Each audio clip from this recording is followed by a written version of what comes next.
Hello, this is Levistro, the Dragon of Cyberspace, coming to you with all news, tips, and tricks within the gaming spectrum. This video is just my thoughts on the Ghost of Yotei game coming out, and I couldn't really get more info. Just going from what the video came out for PlayStation's State of Play and what people are saying about it, and this is just my take. I do want to remind people or inform people that I had not played Ghost of Tsushima yet. And everything that's being said is my thoughts based on the data provided. You may or may not disagree with me on this, but I will say that I do not have a PlayStation, and I am going to be as fair and biased as someone looking at the evidence provided. With that, let's begin. On September 24th, 2024, Sony launched their State of Play live stream showing over 30 minutes of 20 upcoming games for PlayStation 5 and PlayStation VR 2. And one of the games in there was Ghost of Yotei. The game starts off in 1603 with a voice telling us that most people come to the northern areas to hide, and yet the person the voice is talking about, the protagonist, is coming there to hunt. But now every Ronin in the mountain is hunting them. Then we see the protagonist in yellow robes with a mask over their face and a blackout scene with a sword slice, and then the protagonist going away and a face reveal to reveal it's a woman. While the game trailer does say that there is gameplay and cinematics in it, it's, in my personal opinion, 80 to 90% cinematic.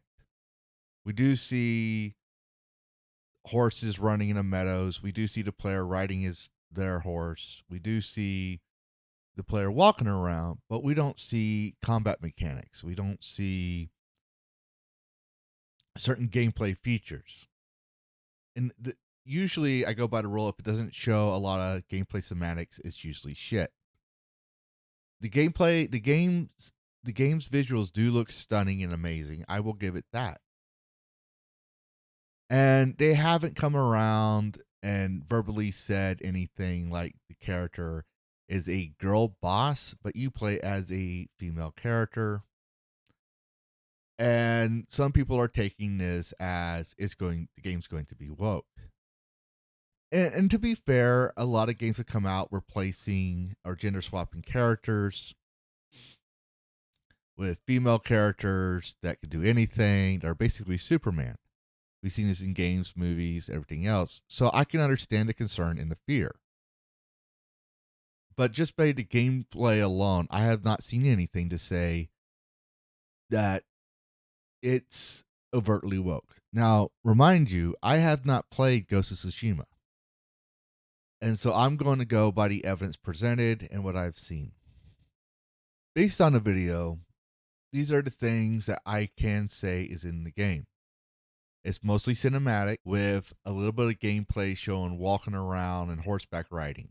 There's no combat mechanics shown, just cinematics of combat. Now, I've never played Ghost of Tsushima. Maybe that's how the game plays. I do not know. It shows a female protagonist at the end and doesn't really do much other than do as a face reveal.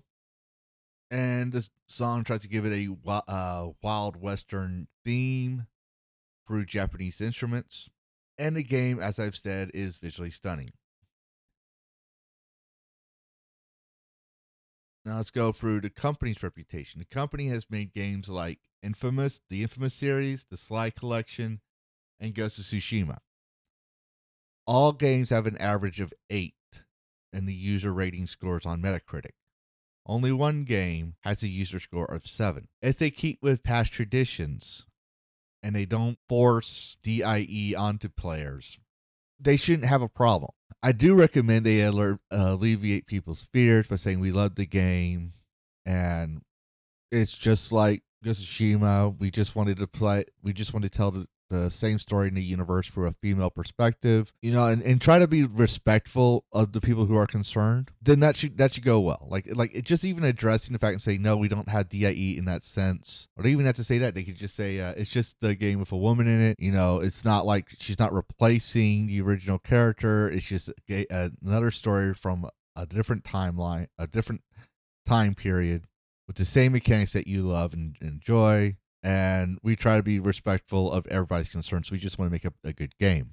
If they say that, cool. Then we just have to wait for the gameplay mechanics to see what would happen. I would say we should wait and see where they put their market. Because right now, all I'm seeing is the video, and they're just promoting that video out. Here's what I think could hurt the game. First off, we have a former Sony executive coming out and saying, if you don't like it, don't buy it. And that's a red flag for a lot of gamers because we've had many, many examples of games that were bad where people said, if you don't like it, don't buy it. This could hurt the game. But I do want to remind people this individual, even as the Park Place points out, is a former employee of Sony. They don't work for Sony. I highly recommend if Sony and Sucker Punch Studios wants to do some damage control that would be actually constructive, is to point out this person does not work for Sony anymore and does not represent their company, whatever, blah blah blah, and say that we're sorry you feel that way, but we hope this gameplay trailer will change your mind. Something like that. Just something like maybe this will change your mind. See how cool this game is, and not put it as a girl budget. Just show like some combat mechanics. Some more gameplay, less cinematic. That's something that would happen. Erika Ishii, and I hope I say her name right. She's a very talented actress who has an extensive list of games and shows she's been on. She's also on Critical Role type shows, and she seems to have fun with them. I don't really watch her too much, but just on a quick research on her, it seems like she does seem to have fun.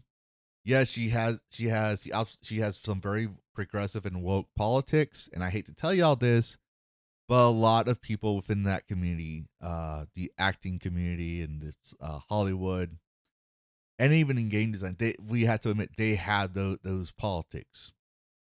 Not all of them, but a good amount. And this is no secret going back 40, 50 years. Mark Hamill's a perfect example. Let's separate the art from the artist. If I can separate Joker and Luke Skywalker from Mark Hamill's personal life and bad choices, I can definitely respect Erika Ishii's choices and disagree with her and love her for the voice acting. I'm not simping for her. I'm not defending her. I'm saying based on what I'm seeing on the evidence given, while she is an activist, she's not doing something that's raising a lot of red flags, but it's a cause of concern with blocking people. And we'll just have to see how she reacts to people when the game launches. That's all I can say. Because based on previous titles, I haven't seen anything where she's attacking people. And if anyone has evidence to prove the contrary, please put it in the comments below so I can look it up. Because I went through and I scrolled the titles down. The other issue is Sucker Punch's diversity and inclusion. Basically, they're Sucker Punch's community manager. Now, community managers in the past we have covered in like in the recent Godot controversy, but also there was the Helldivers 2 community manager, just to name another one. But there are several community managers to come out and attack people. Now, I have scrolled through Ghost of Tsushima and Sucker Punch Studios Twitter feeds, and I have found nothing yet to suggest this. I haven't seen anything compared to usual, like girl bosses, we have a gay character or whatever. And I haven't seen too much on his feed, but I will acknowledge the fact that he has said some things um, that promote Sweet Baby Inc. For example, this one here, this whole Sweet Baby controversy is mind-numbingly dumb. Most people have no idea how games are made or what a consult does. Many don't even care to listen when someone tries to explain it to them. They would rather have an other to demonize. Well, in my defense, I did go to school for game design, and I have contacts and friends in the AAA industry. And well, no one has said that's not what Sweet Baby Inc. does, has even said what they do, nor does Sweet Baby Inc. themselves say. So we had to speculate that they do exactly what their about section says, that they consult and give you ideas that are wrong that make the games fail, because nearly every game that's on the Sweet Baby Inc. list has had some, well, failures. But if Thomas Hart can focus just on the game without promoting SBI ideas, and from what I'm seeing, it seems like he's showing a lot of he's trying to hype people up for the game. If he does that without doing any toxic power phrases and trigger words, that should help. All right, just because a game has woke elements does not mean that it's a bad game. But to be fair, a lot of games that market on the modern audience that does not exist and force people to play wokeism in games tend to fail. We've seen that time and time again. But those are my thoughts on the issue. Naturally, you are free to choose your own thoughts, but and this might not my idea, my thoughts, my take might not be good compared to everyone else. This is just based on the evidence I provided, and I presented them all in this video. I have no stake in the game because I don't have a PlayStation.